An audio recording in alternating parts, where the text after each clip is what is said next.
Poco C70 unboxing হচ্ছে। আজকে আমাদের কাছে ছুরি নেই বলে এটা কি স্বর্ণ দিয়ে আনবক্সিং করে দিচ্ছে আমাদের ভাই, আমাদের নাসির ভাই।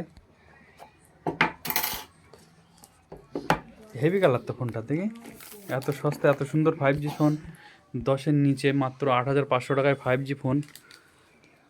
Offer price 8,500। 5G ফোন পাওয়া যাচ্ছে, নতুন সিল প্যাক, সঙ্গে পাওয়া যাচ্ছে চার্জার, একটা সিম টুলস, একটা ডাটা কেবিল, 22 ওয়াটের চার্জার, সবই কমপ্লিট আছে। কালারটা খুব সুন্দর, মাত্র 8,500 টাকায় সেল চলছে। আমাদের নাসির ভাইকে দিয়ে দিলাম একটা আমাদের সেলের মাল, অবিশ্বাস্য দামে 5G মোবাইল।